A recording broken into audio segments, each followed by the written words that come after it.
ఇక మాట్లాడితే చెప్పుతో కొట్టండి. ఈ మాట తప్ప అంతా అనేశాడు ఎన్నికల విశ్లేషకుడు ప్రశాంత్ కిషోర్. దేశవ్యాప్తంగా ఎన్నికల మాంత్రికుడిగా, ఎవరినైనా గెలిపించగల శక్తి ఉన్నోడిగా రికార్డుల మీద రికార్డులు నమోదు చేసిన ప్రశాంత్ కిషోర్ ఉరాఫ్ పీకే ఇక సర్వే రంగాన్ని వదిలేస్తున్నానని చెప్పాడు. గతంలో తాను స్థాపించిన ఐపాక్ తర్వాత మిత్రమండలికి వదిలేసిన పీకే ఆ తర్వాత కూడా దేశవ్యాప్తంగా రాజకీయాల గురించి తన నోటికి వచ్చినట్టుగా చెబుతూ వచ్చాడు. పీకే చెప్పిన అన్ని సర్వేలు విఫలమవుతూ వచ్చాయి.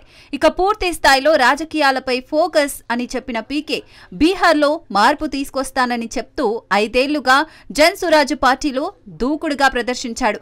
రాష్ట్రంలోని అన్ని సీట్లలో పోటీ చేసినప్పటికీ పీకే పార్టీ ఒక్కటంటే ఒక్క సీటు కూడా గెలుచుకోలేదు. పట్టుమని 4% ఓట్లు కూడా రాబట్టలేదు.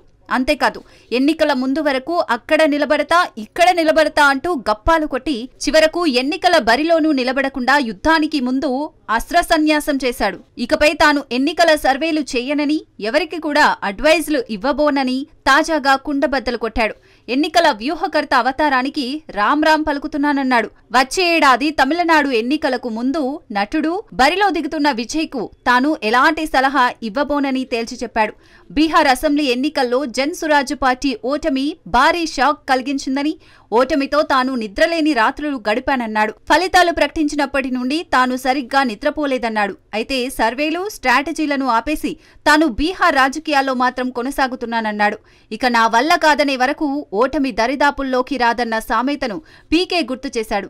బీహార్ ఎన్నికల విజయం సాధించకపోయినా చర్చను కులం, మతం నుండి ఉపాధి, వలస వంటి అంశాల వైపు తీసుకెళ్లగలిగానన్నాడు.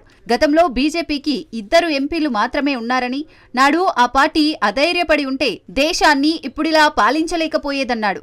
రాజకీయాల్లో తిరిగి విజయం సాధించడం కోసం మళ్లీ ప్రయత్నిస్తూనే ఉంటానన్నాడు. బీహార్ సంక్షేమానికి 10 ఏళ్లు కష్టపడుతున్నానన్నాడు. కనీసం 12 నుంచి 15% ఓట్ల వాటా వస్తాయని తాను అంచనా వేస్తే కేవలం 3.5% తమకు ఓట్లు వచ్చాయన్నాడు.